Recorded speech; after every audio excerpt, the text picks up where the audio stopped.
오늘 우리에게 주시는 말씀은 여호수아서 13장 33절 말씀입니다. 제가 봉독해 드리겠습니다. 오직 레위 지파에게는 모세가 기업을 주지 아니하였으니 이는 그들에게 말씀하신 것과 같이 이스라엘의 하나님 여호와께서 그들의 기업이 되심이었더라. 아멘. 담임 목사님 나오셔서 우리는 세상 속의 레위 지파라는 제목으로 말씀 주시겠습니다. 우리 옆에 있는 분들 같이 축복하면서 그렇게 인사하십시다. 당신을 하나님의 자녀로 언약의 백성으로 부르셨습니다. 한 번 더 인사하시면서 당신을 세상 살릴 빛과 소금으로 부르셨습니다. 오늘 또 이번 한 주도 추석 연휴 기간 중에 여러분들 빛과 소금의 역할을 감당하는 그런 참된 전도자 축복 누리시기를 바랍니다. 계속해서 여호수아서를 우리가 보고 있는데요. 성경의 잠언 같은 성경은 그냥 한 권으로 그냥 뚝 떨어져 있습니다. 그래서 특별하게 앞뒤 배경이 잘 몰라도 배경을 잘 모르셔도 그냥 읽어서 충분히 영적으로 답을 얻고 이렇게 은혜를 받을 수 있는 책인데요. 창세기, 출애굽기, 레위기 이렇게 쭉 연결되어지는 책들은 앞뒤 배경을 좀 아셔야 되죠. 그래서 여호수아서는 혼자 이렇게 떨어져 있는 책은 아니고요. 이스라엘 백성들이 애굽으로 요셉 시대 때 아브라함, 이삭, 야곱, 요셉 때 애굽으로 넘어가서 거기서 조금은 번창하고 있다가 갑자기 왕이 바뀌고 나서 굉장한 탄압이 시작했죠. 그것 때문에 거의 400년 가까이 어려움을 당하고 있는 중에 하나님이 그들의 어려움을 듣고 애굽에서 끄집어내셨습니다. 출애굽 사건이 생기죠. 출애굽에서 40년 동안 광야 생활을 하고 이제 그 언약하셨던 그대로 요단 앞에 서서 정탐꾼을 보내서 확인하고 요단강을 건너 여리고를 무너뜨리고 이제 가나안 정복에 나서서 우리가 몇 주 전에 봤던 거의 가나안 정복의 싸움에서는 거의 대부분 끝을 냈어요. 그리고는 13장 이때에 와서는 이제 땅을 하나하나 이스라엘 백성들 지파들에게 분배하는 장면이 나옵니다. 그 중에 오늘 본문은 12지파, 원래 야곱의 자녀들이죠. 12지파가 형성되어 있는데 레위 지파는 별도로 이렇게 따로 떼놓고요. 그럼 남은 11지파를 그 중에 이제 요셉 지파를 반으로 쪼개서 12개를 만듭니다. 그래서 12지파를 땅을 다 분배시키고 오늘 본문에는 특별하게 레위 지파에게는 땅을 분배하지 않아요. 이제 그 부분에 있어서 같이 함께 말씀을 나눠보려고 합니다. 여호수아서까지 이렇게 쭉 오면서 여러분들이 절대 놓치지 마셔야 될 하나의 영적인 사실을 하나 있어요. 성경을 읽으시면서 여러분들이 반드시 기억하고 계셔야 될 부분이 하나님이 이스라엘 백성들을 언약 백성으로 삼으셨어요. 이건 굉장히 특별한 말씀이에요. 예를 들면 창세기 1장은 하나님 이렇게 나왔을 때는 모든 그냥 이 땅에 살고 있는 모든 만물, 모든 사람들이 그냥 절대자, 굉장히 능력 있는 절대자 신 하나님, 어떤 분들은 하늘님이라고도 하고 자기 나름대로 이름을 붙여서 굉장히 힘 있는 막강한 힘 있는 신 이렇게 생각하는 그런 존재로서의 하나님을 비춰요. 천지 만물을 창조하시고 모든 만물의 생사화복을 딱 주관하고 계시는 그 하나님. 그런데 창세기 2장부터는 여호와 하나님이라고 하나님의 이름을 굉장히 구체적으로 드러내면서 성경을 기록하기 시작합니다. 그 여호와라는 하나님은 단순하게 절대 권력을 가지고 굉장한 창조의 힘을 가지고 있는 그 하나님, 그냥 단순한 그 이야기가 아니에요. 그분이 저와 여러분과 관계를 시작하신 거예요. 예를 들면 모든 이 땅에 부모님들, 아버지, 어머니를 보고 아버님들, 어머님들 이렇게 표현할 수 있어요. 그런데 실제 그 관계는 달라요. 여러분들의 자녀가 엄마, 아빠라고 부르는 거는요 특별한 관계예요. 모든 사람이 여러분들에게 찾아와서 엄마, 아빠라고 부르지 않아요. 여러분들이 남편과 아내, 부모가 같이 결혼을 해서 낳은 자녀들이 여러분들을 향하여서 엄마, 아빠라고 불러요. 그건 굉장히 세상에 다른 데 없는 특별한 관계가 형성이 된 거죠. 그냥 지나가는 어떤 아이들이 여러분들을 보고 엄마, 아빠 이렇게 부르지는 않아요.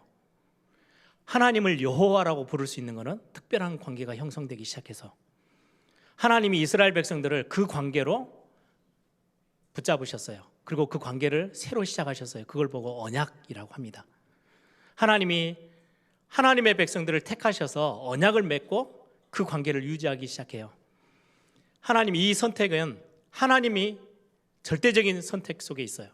내가 이제 앞으로 하나님을 여호와 하나님으로 부르기 시작할 거예요 라고 해서 시작한 게 아니에요.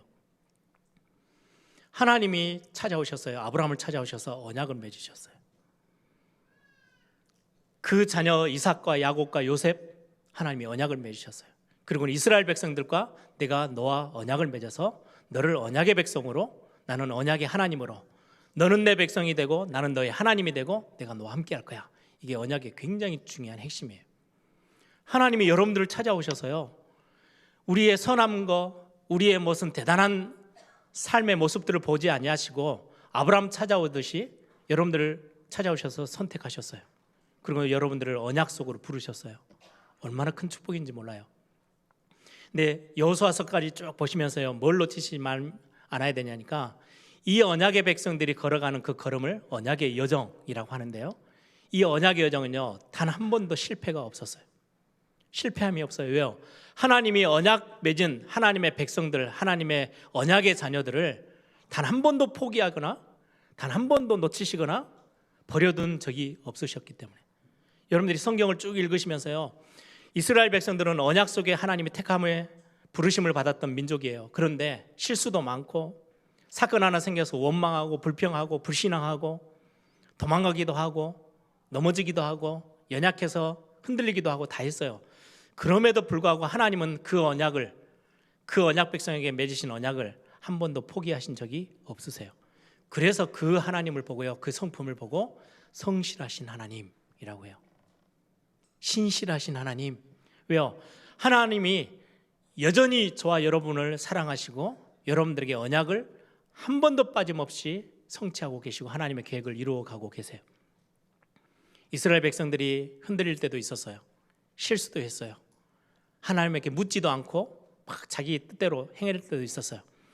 그때는 굉장한 어려움을 당하다가 돌이켜서 하나님을 다시금 바라보고 하나님 앞에 시선을 돌릴 때마다 하나님 그 백성을 놓지 않으셨어요. 포기한 적이 한 번도 없으세요.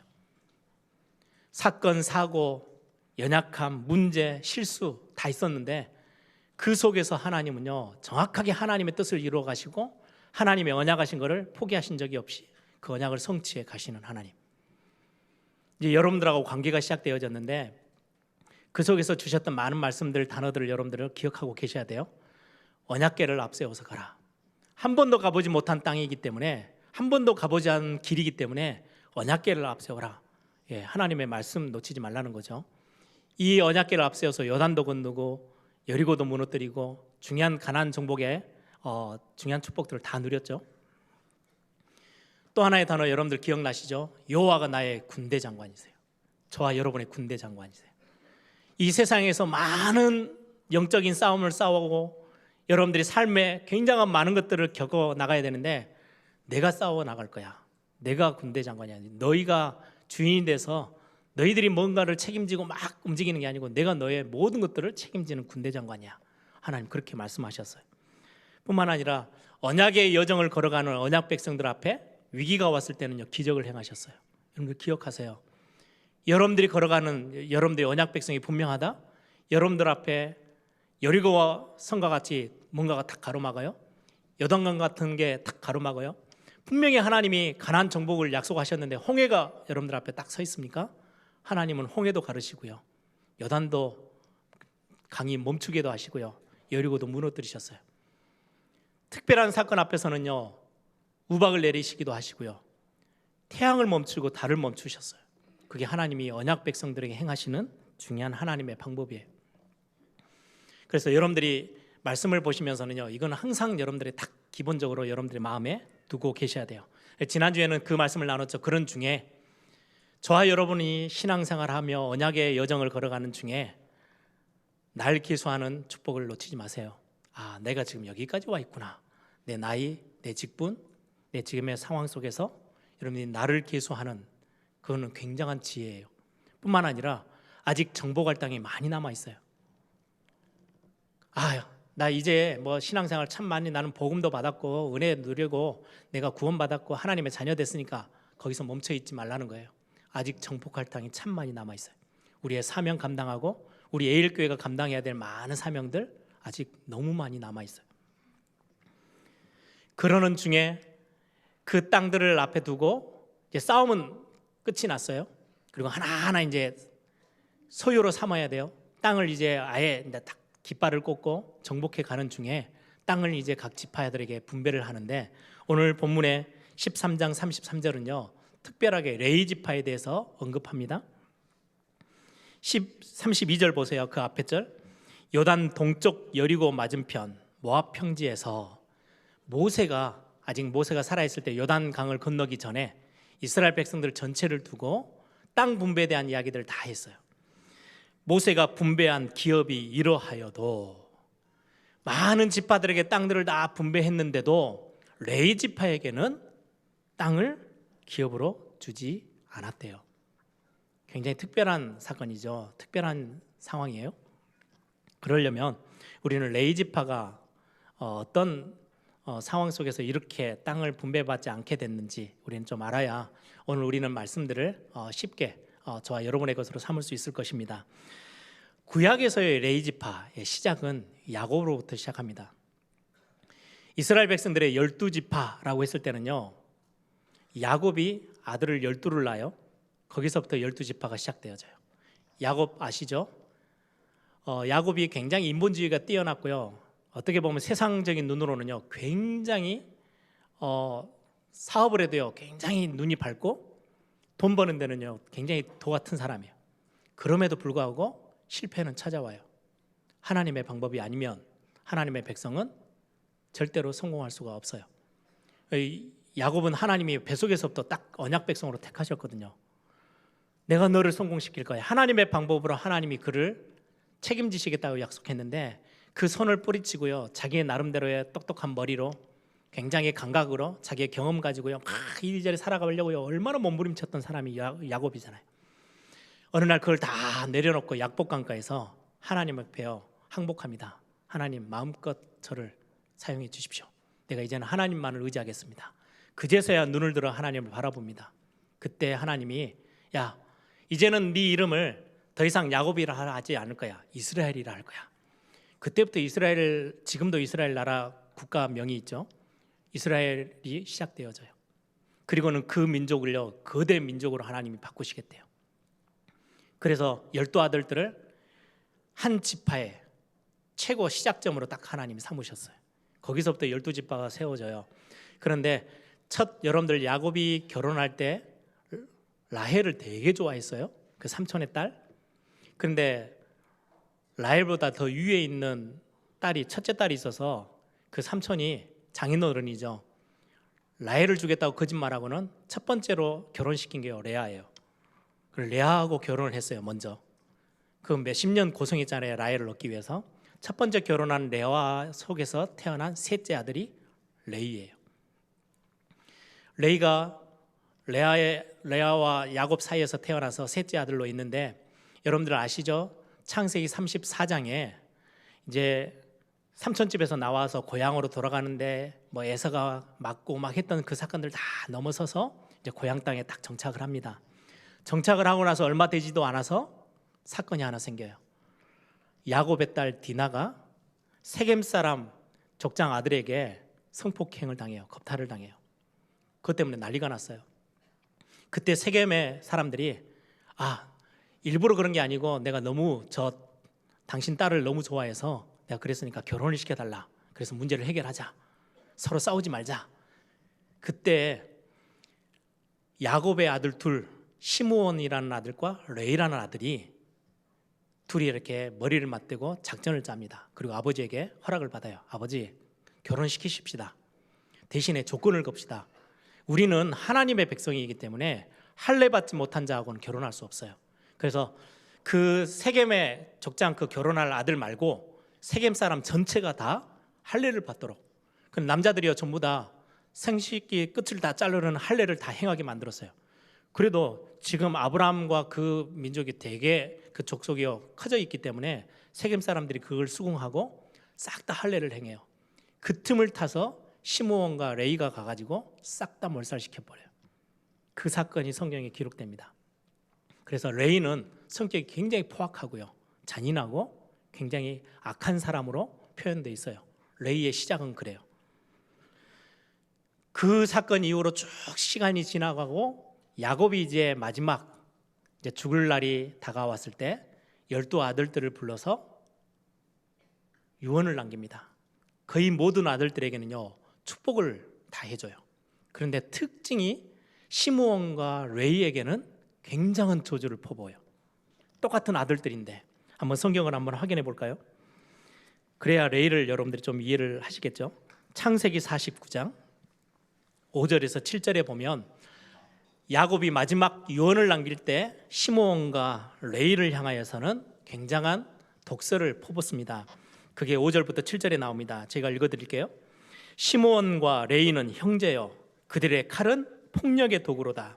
내 호나 그들의 모의에 상관하지 말지어다. 그들이 생각했던 거에 내 영혼이 거기에 들어가기 싫다는 거예요. 야곱이 내 영광아 그들의 집회에 참여하지 말지어다. 그들이 그들의 분노대로 사람을 죽이고 그들의 혈기대로 소의 발목 힘줄을 끊었음이로다.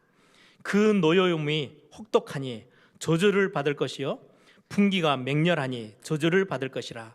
내가 그들을 야곱 중에서 나누며 이스라엘 중에서 흩으리로다. 다른 아들들에게는요 굉장히 좋은 복을 유언으로 남겨요. 아버지가 두 아들 시므온과 레이에게는요 너희들이 그 수십 년 전에 행했던 그 일을 아직도 기억하고 있어서 굉장히 악독한 말을 퍼붓죠. 그게 사건이 돼서요 나중에 시므온은요 진짜로 오늘 마지막 구절이 그렇죠. 이스라엘 중에 흩으리로다. 모여서 살지 못하게 됐어요. 땅을 분배를 받긴 했는데요 다른 지파 속에 흩어져서 살아요. 레이도 마찬가지예요. 레이 지파는 땅을 따로 없어요. 싹 각 지파대로 다 흩어져서 살게 됐어요. 그런데 또 다른 사건 하나가 성경에 나옵니다. 레이 지파와 관계돼서 그게 출애굽 사건 이후에 모세가 이스라엘 백성들을 다 데리고 출애굽에서 나왔어요. 그리고는 하나님이 중요한 시간표에 모세를 시내산으로 부르십니다. 거기서 하나님의 말씀을 주죠. 율법도 주시고 십계명도 주시고 그거 하러 하나님의 중요한 부르심을 받고 시내산에 올라가 있는 동안에 꽤 긴 시간이에요. 이스라엘 백성들이 산 밑에서 야 우리 지금 지도자가 없어졌어. 우리도 그러면 의지할 때가 있어야 되지 않겠냐. 그래가지고요 애굽에서 살던 애굽 사람들이 섬기던 그 우상 숭배하던 거를 그대로 뻔따 가지고요 모든 금부치를 다 모아서 우리를 좀 지키고 보호해 줄 수 있는 소호신 금송아지를 만들어요. 난리가 났어요. 우상 숭배하고 그거를 금 다 모아가지고 녹여서요 금송아지, 그 금송아지는요 애굽에서 애굽 사람들이 섬기던 우상의 모습이거든요. 그걸 똑같이 만들어 놓고 섬기고 있어요. 시내산에서 일을 마치고 내려오던 모세가 그걸 보고요 난리가 났죠. 그때 하나님이 야 모세야 저들을 내가 싹 다 쓸어버릴 거야 라고 할 때 모세가 하나님 앞에 기도합니다. 하나님 그러지 마십시오. 하나님이 하나님의 언약 백성들을 택하셔서 여기까지 하나님이 인도하셨는데 세상 사람들이 보고 뭐라 하겠습니까? 다 죽여버리며 하나님이 저들을 이렇게 광야에서 다 죽여버리려고 데리고 왔네 라고 하실 거 아닙니까? 하나님 언약을 이루셔야 되지 않습니까? 하나님 뜻을 돌이켜요. 그 기도 때문에. 그리고 지도자와 여러분들 부모들이 여러분들 자식과 이 현장을 두고 하는 기도는 굉장히 중요합니다. 그리고 하고 나서 모세가 이스라엘 백성들 앞에 서요. 그러면서 한마디 해요. 야 너희들 중에 하나님 편에 있는 자들은 내 옆에서 내게로 나와. 그게 출애굽기 32장을 한번 보세요. 제가 읽어드릴게요. 레위 지파와 관계되어 있는 본문이기도 합니다. 출애굽기 32장 26절. 이에 모세가 진문 앞에 진문에 서서 이르되 누구든지 여호와의 편에 있는 자는 내게로 나오라 하매 레위 자손이 다 모여 그에게로 가는지라. 유일하게 12지파 중에 레위 지파 사람들이 싹 다 모여가지고요, 하나님의 편에 설 사람, 여호와의 편에 서 있는 사람들은 나와라고 했더니요, 다 나가가지고 모세 옆에 서요. 특별한 이유가 있을 거예요. 모세가 레위 지파 사람이잖아요, 그렇죠? 아론을 하나님이 레위 지파 중에 제사장으로 하나님 딱 세우셨어요. 그것 때문에요, 말이 참 많았어요. 이스라엘 백성들이 왜 네가 특별하게 그런 일을 해? 아니 수많은 지파들이 다 있는데 왜 너 아론이 너가 제사장 일을 해야 되는 거야? 라고 할 때 하나님이요, 중요한 걸 보여주시죠. 모든 지파의 사람들 대표들을 딱 지팡이를 다 땅에 꽂아놔요. 어느 날 보니까요, 아론의 지팡이에서만 싹이 딱 나고요, 열매가 맺어요. 그래서 그 지팡이를 언약궤에다 넣어서 아론의 쌍난 지팡이가 언약궤 안에 들어가 있잖아요. 하나님이 내가 그를 택했어 라는 증표를 하나님이 주셨어요. 그 뒤로부터는 그 말이 싹 다 들어갔어요. 성경의 출애굽기 2장에 보면 레위지파 사람 남자가 레위지파 사람 여자에게 결혼해서 아들을 낳았는데 그게 모세예요. 모세의 형이 아론이에요. 레위지파 사람들이에요. 레위지파 사람이 모세 옆에 딱 서서 우리가 여호와의 편이야. 그들과 함께 손을 잡고요, 우상 숭배에 주동했던 3,000명을 싹 다 목을 다 뺍니다. 그 사건이 출애굽기 32장에 나와요. 하나님이 우상 숭배를 왜 그렇게 싫어하셨는지 성경에 나오죠. 그리고는 29절에 보니까요, 32장 29절에 모세가 이르되 각 사람이 자기의 아들들과 자기의 형제들을 쳤으니, 레위 지파는 같은 혈통의 사람들이잖아요. 그들이 3,000명의 목을 다 뺐으니까 우상 숭배하는 거, 거기에 대한 이야기예요.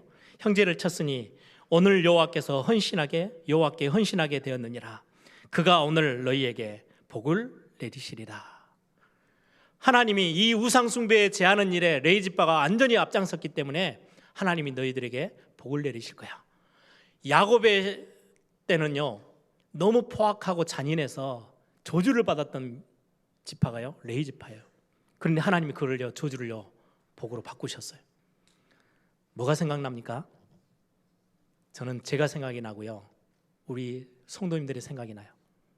우리는 저주 아래 있었던 사람이에요. 포악하고 잔인하고 우리가 행하는 것마다 다 죄고 하나님과 원수된 일들을 행했던, 우리가 아직 죄인 되었을 때, 우리가 하나님과 원수되었고 아직 우리가 경건치 못할 때, 어느 날 하나님이 그리스도를 선포하고 그리스도를 우리에게 보내시고 나서 뭐라고요?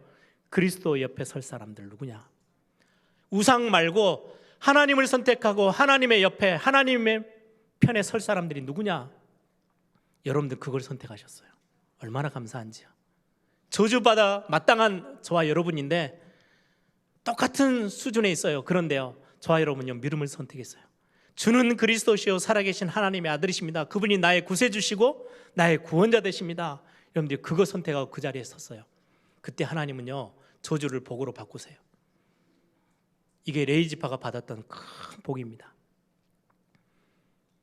여러분, 앞에서 말씀을 전하는 레위 지파는 말씀을 전한다라고 말씀을 설명하고 하나님의 언약을 가르치고 피제사를 드리고 예배를 담당하는 지파가 레위 지파예요.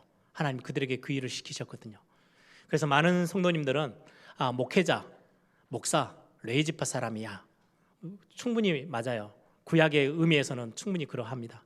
근데 예수님 당시에 오시면서는요, 많이 바뀌어요. 근데 율법을 폐하신 게 아니고요, 완성시키셨어요. 구약을 다 없애버렸으면 우리는 구약 성경을 들고 있을 이유가 없어요.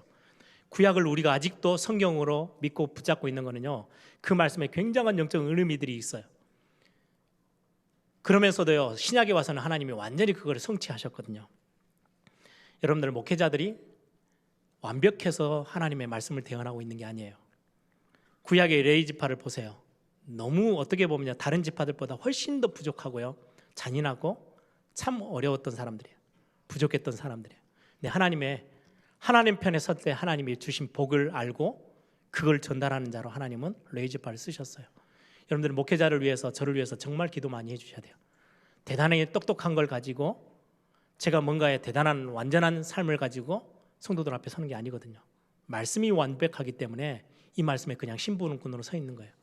올바르게 신부름할 수 있도록 여러분들은 앞에 서서 말씀 전달하는 중요한 주의 종들을 위해서 기도해 주셔야 돼요.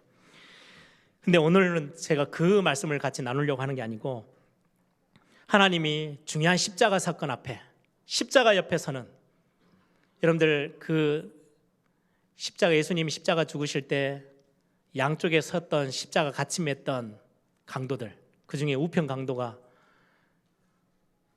하나님 앞에, 예수님 앞에 자기를 맡기죠. 그때 그는 구원을 받아요. 구원은 그렇게 받는 거예요. 모세가 그 우상숭배, 모든 백성들이 다 우상숭배하고 있는 그 현장에서 여호와의 편에 서 있는 사람들에게로 나와. 그때 레위지파가 나가요. 여러분들은 그 믿음의 선택을 하신 거예요. 우상을 뿌리치고 나는 하나님 편에 서서 하나님의 구원과 하나님의 은혜를 사모하며 살 거야. 그때 하나님은요, 모든 저주를 하나님은 복으로 다 바꾸셔요. 그게 저와 여러분이 구원받는 어마어마한 축복의 비밀입니다. 그리스도를 고백하는 그 순간 저와 여러분의 모든 저주를 제하시고요, 하나님 복으로 바꾸셨어요.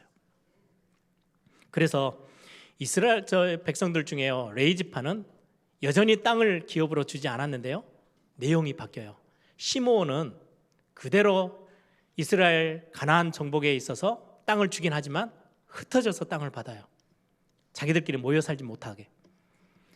레위지파도 마찬가지예요. 다 12지파 속으로 다 들어가게 만드셨어요. 그런데 내용이 달라요. 이 레위지파가 없으면 12지파는 망해요. 왜요? 이들에게 하나님 맡기신 사명이 있거든요. 예배를 회복하게 만들고요, 예배를 지키게 만들고요, 피 언약이 무엇인지 설명하게 만들고요, 피 제사 거기서요 절대 놓치지 않도록 그거 붙잡게 하고요, 예배가 회복되게 하고요, 피 언약 전달하게 하고요, 설명하게 하고 가르치게 하고 하나님의 말씀 선포하게 하고. 그 사명을 어디에서요? 자기들끼리 모여 있는 게 아니에요. 레위지파끼리 모여 있도록 하지 않았어요. 흩어져서 살아요.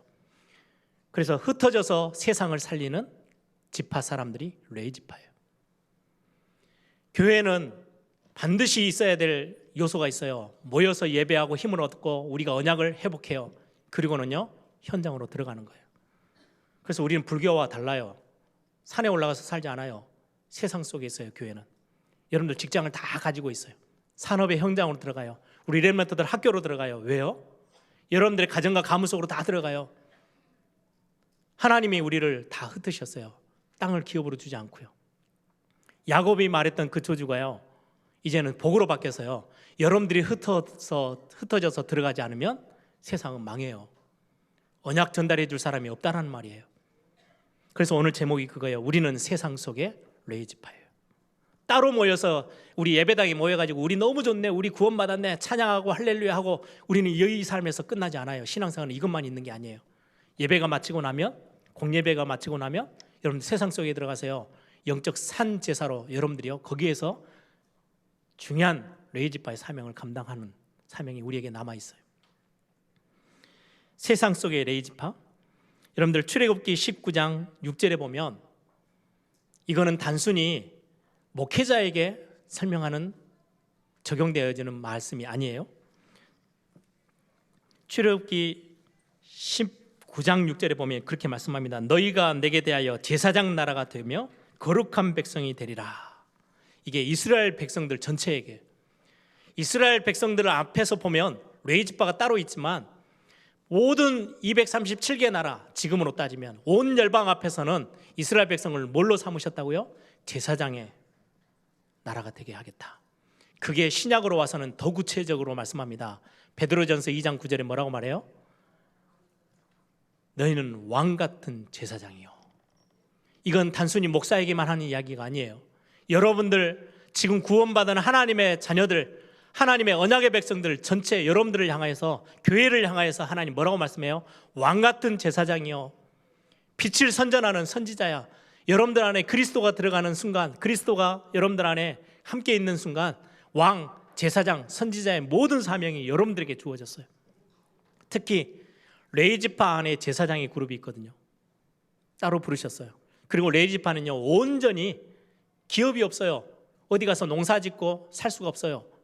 성도들이 주는, 많은 세상에서 주는 그 성도들이요 같이 함께 제물로 드리고 헌금했던 것들 가지고 그걸로 연명해서 살면서 제사장의 일을 감당해요. 땅에다가, 거기다가 모든 희망과 소망을 두고 살지 말라는 거예요. 그게 레위 지파가 감당해야 될 사명이에요. 신약으로 와서는 이 레위 지파를 단순히 목회자, 무슨 교회에서 사역하는 전도사 여기에만 국한하지 않아요. 완전히 딱 바꾸셨어요. 그래서 칼빈은 그렇게 이야기를 합니다. 만인 제사장, 그게 우리가 믿는 믿음의 고백이거든요.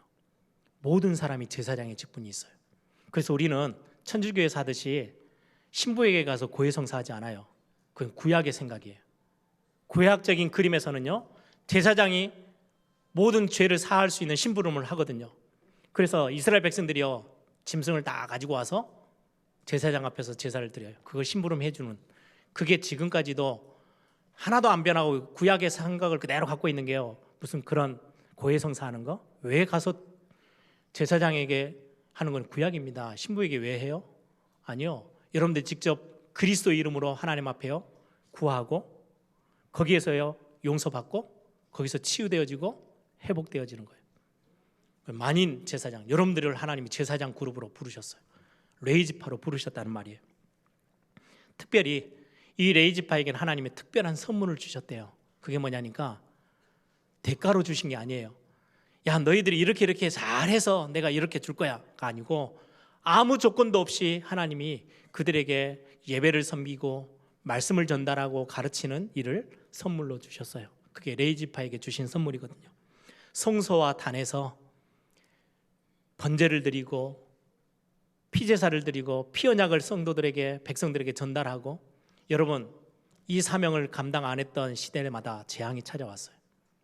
말라기서 보세요. 제사장들이, 레위 지파가 자기의 사명을 하나도 감당하지 못했을 때 나라는 위기가 오고 재앙을 만나서 끝이 나버려요. 여러분들이 세상 속에 흩어져서 세상을 살리는 레위 지파로 하나님이 여러분들을 부르셔서 사명 주시고, 그 사명은요 선물로 주셨어요. 여러분들이 뭔가 대단한 일을 해서, 그래, 직분도 마찬가지예요. 대단한 일을 해서 준 게 아니에요. 제가 지난주에도 말씀드렸죠. 우리가 중직자를 피택하는 거는요, 무슨 뭔가의 조건을 가지고 뭔가 일을 많이 했구나 그럼 세워주자, 그거 아니거든요. 하나님이 선물로 주셨어요. 누구든, 하나님의 백성들에게는. 그래야 하나님의 진노, 재앙, 그걸 피할 수 있는 길을 가르치는 자, 그거를 소개하고 말해주는 자, 세상 속에 흩어져서, 그게 레위 지파의 사명입니다. 그게 교회의 사명입니다. 하나님이 교회에 빛과 소금의 사명을 주셨어요. 예전에는요, 교회에 우리 70년대 우리 어르신들 신앙생활 오래 하신 분들을 기억하시죠? 그때는 한국 교회 거의 기복 신앙이요, 판을 쳤어요. 그럴 수밖에 없었던 게, 야, 예수 믿으면 잘 살 수 있대. 예수 믿으면 병 고칠 수 있어. 왜요? 그때 너무 병든 사람 많고 가난하고 힘들었잖아요. 전쟁이 끝난 지 얼마 안 돼서. 지금은 그 이야기 하면 안 통해요. 그래서 교회 안 오는 겁니다. 교회는 그 사명을 감당하는 게 아니에요. 올바른 피 언약 전달하고, 피 제사 왜 드려야 되는지, 왜 어린 양의 피가 뿌려져야 되는지, 왜 십자가 사건이 그렇게도 중요한지, 왜 하나님은 우리에게 그리스도를 보내실 수밖에 없었는지, 이 그리스도 붙잡지 않으면 어떤 일이 일어나는지, 그거 설명하는 자로 하나님 레위 지파를 그 일 심부름하는 자로 세우셨어요. 어둠 가운데 빛을 비추고요, 썩어가는데 소금이 뿌려져야 썩지 않아요. 막을 수 있어요. 그게 레위 지파의 사명이에요. 레위 지파가 12지파 속으로 다 들어갑니다. 12지파들이 성을 몇 개를 차지하잖아요. 그 중에 성 하나를요 레위 지파에게 떼줘요. 그리고 거기서는요 레위 지파들이 살면서 예배를 거기서 계속해서 드려요. 그리고 그 지파의 사람들에게요 예배를 설명해요. 피언약을 설명해요. 그걸 멈춰버리면 그 지파는요 죽는 거예요. 그래서 레위 지파를 따로 땅을 주지 않고요 다 흩었어요. 그러면서 그 중에 그 지파들 중에요 중요한 곳을 하나씩 다 택해서 도피성을 삼았어요. 하나님이 살인죄를 짓고 도저히 용서받지 못할 사고를 친 사람들이요 열심히 뛰어가서요 그 도피성으로 들어가기만 하면 그는 살 수 있어요. 그 도피성을 맡고 책임지고 있는 지파가요 레위 지파예요. 그 사명 감당하는 거예요. 이 세상의 방주 역할, 십자가 사건, 그 앞에 나아가기만 하면 절대 용서받지 못한 죄도 해결받을 수 있는 그리스도를 상징하죠. 그거 설명하고 그거 지켜낼 수 있는 지파로 하나님 레위 지파, 그게 여러분들입니다. 여러분들이 그냥 우리끼리 모여 있는 게 아니고요 세상 속에 흩으셨어요. 그래서 흩어져서 세상을 살리는 중요한 사명을 감당할 사람들로 저와 여러분을 부르신 거죠. 이 사명 감당하고 있을 때 하나님이 주신 약속이에요. 오늘 본문이죠. 보세요. 레위 지파에겐 땅을 기업으로 주지 않았는데 이스라엘의 하나님 여호와께서 그들의 기업이 되심이니라. 하나님이 대신해서 기업이 되셨대요. 땅에서 먹고 살아 이게 아니고요. 내가 너의 기업이 될 거야. 내가 너의 참 능력이 될 거야. 내가 너를 먹어 살릴 거야. 내가 너의 희망이 될 거야. 내가 너의 소망이 될 거야. 하나님이 주신 말씀이에요. 여러분들 집을 한 채, 두 채 이렇게 부동산 이렇게 재테크하시는 분들 거기에 모든 목을 다 매죠. 어떤 분들은 주식을 투자하신 분들도 있어요. 매일 아침마다 화장실에 들어가셔서 뭐 하세요? 주식이 올라가는지 내려가는지 거기에 온통 모든 것을 여요. 그게 나의 기업이니까. 근데 저와 여러분을요, 세상 것에 기업을 두지 않으셨어요. 이 레위 지파에게는요, 하나님이 여러분들의 기업이래요. 하나님만 바라보도록. 그래서 어디 가든지요, 하나님이 내게 은혜 주시지 않으면, 하나님이 내게 힘을 주시지 않으면, 그렇게 살도록 하나님 만드셨대요. 내가 너의 기업이야. 하나님이 우리의 기업이란 말은요, 하나님이 우리의 참 주인이시라는 거예요. 풍랑이 일어날 때 여러분들이 배의 선장으로 있다 생각해 보세요. 아찔한 거예요. 하나님께 그냥 핸들을 맡기세요. 여러분들의 인생에, 여러분들의 가정에, 여러분들의 자녀들의 중요한 앞길에 대한 책임을요, 하나님께 맡기세요. 하나님이 나의 기업이 되신다는 말은요, 하나님이 여러분들 책임지신다는 말이에요. 레위 지파를 하나님이 책임지신다고 하시는 말씀이에요. 마태복음 6장 33절에 그의 나라와 그의 의를 구하라. 그리하면 이 모든 것을 너에게 더하시리라. 먹고 사는 모든 문제, 의식주 문제를 쭉 말씀하시는 거예요. 무엇을 먹을까, 무엇을 마실까, 무엇을 입을까, 아무 염려하지 마. 그냥 길가에 펴 있는 들풀도 내가 먹이고 다 하는데, 언약의 백성, 이 세상 속에 흩어져서 세상을 살리는 레위 지파의 사명을 감당할 너희들을 내가 그냥 두겠어? 내가 너희들을 책임질 거야. 모든 것을 더할 거야. 필요한 걸로 내가 너희들을 채울 거야. 하나님이 약속하신 그 말씀, 그 말씀이 여호와가 저와 여러분의 기업이 되신다는 말씀입니다. 그 속에서 모든 게 다 나오는 거예요. 감사의 제목도 나오고, 그 안에 생명이 나오고, 그 안에서 희망도 나오고, 소망도 나오고, 여러분들 그 안에서요, 먹을 것도 나오고, 살고 죽는 모든 것이 그 안에서, 하나님 안에서 나오는 겁니다. 거기서 만족하고 행복해하고. 여러분들 이거 잊지 마세요. 그래서 바울이 그런 믿음의 고백을 하죠. 전에는요, 자기가 막 생명처럼 붙잡고 있었던 기업과 같은, 기업은 내 목숨줄과 같아요. 여러분들 그렇죠? 재산 상속받기 위해서 왜 그렇게 재벌들이 벌벌 떨면서 싸웁니까? 왜 그거 놓쳐버리면 다 잃어버릴 것처럼 생각되니까 치열하게 싸우는 건데요. 예전에 바울이 그렇게 살았어요. 그런데 어느 날 바울이 그렇게 고백합니다. 빌립보서 3장 7절부터 보면은요, 무엇이든지 내게 유익하던 것을 내가 그리스도를 위하여 다 해로 여길 뿐더러, 다 이제는 필요 없는 걸로 여기겠대요. 또한 모든 것을 해로 여기면 내 주 그리스도 예수를 아는 지식이 가장 고상하기 때문이라. 내가 그를 위하여 모든 것을 잃어버리고 배설물로 여기면 그리스도를 얻고 그 안에서 발견되려 함이니. 바울의 고백이에요. 하나님 나의 기업이라는 거예요. 또 바울은 또 그렇게 고백하죠. 나는 질그릇인데 내 안에 보배가 들어있어. 그 고백을 여러분들 이번 한 주 회복해내기를 바랍니다. 하나님이 나의 기업이 되세요. 여러분의 기업이 되세요. 다른 거 의지하지 마세요. 하나님이 여러분들의 기업이 되셔서 여러분들 절대 포기하지 아니하시고 여러분들을 그냥 고아처럼 버려두지 아니하시겠다고 말씀하셨어요. 우리의 사명 감당하고 있으면 돼요. 세상 속에 들어가서 세상을 살려내고 세상에 다가오는 재앙을 막아설 수 있을 레위 지파 제사장의 역할, 왕 같은 제사장으로 함께 기도하겠습니다. 하나님, 흩어져서 세상을 살리는 사람으로 나를 부르셔서 나를 학교로, 가정으로, 직장으로, 또 산업의 현장으로 하나님 여러분들을 보내셨어요. 특히 이번 한 주는 추석 연휴 기간입니다. 여러분들을 가족과 가문 사이에 여러분들을 흩어서 보내셨어요. 거기서 뭐 하라고요? 피언약 전달하라고. 하나님, 이 재앙 면할 수 있는, 진노 아래서 빠져나올 수 있는 답을 말해주라고. 하나님, 여러분들 전도자로 빛과 소금의 역할을 감당하는 전도자로 부르셨어요. 하나님, 우리는 세상 속의 레이지파로 저주받아 마땅하지만 하나님의 이 믿음 선택함으로 우리는 하나님의 그 절대적인 최고의 신분꾼이 되어졌습니다. 하나님의 사람이 되어졌습니다. 하나님, 이번 한 주 이 사명 놓치지 않고 또 우리 현장에서 빛과 소금의 역할을 감당하도록 하나님 우리에게 은혜를 더하여 주옵소서. 우리 함께 다 같이 한번 통성으로 기도합니다. 주님 감사합니다.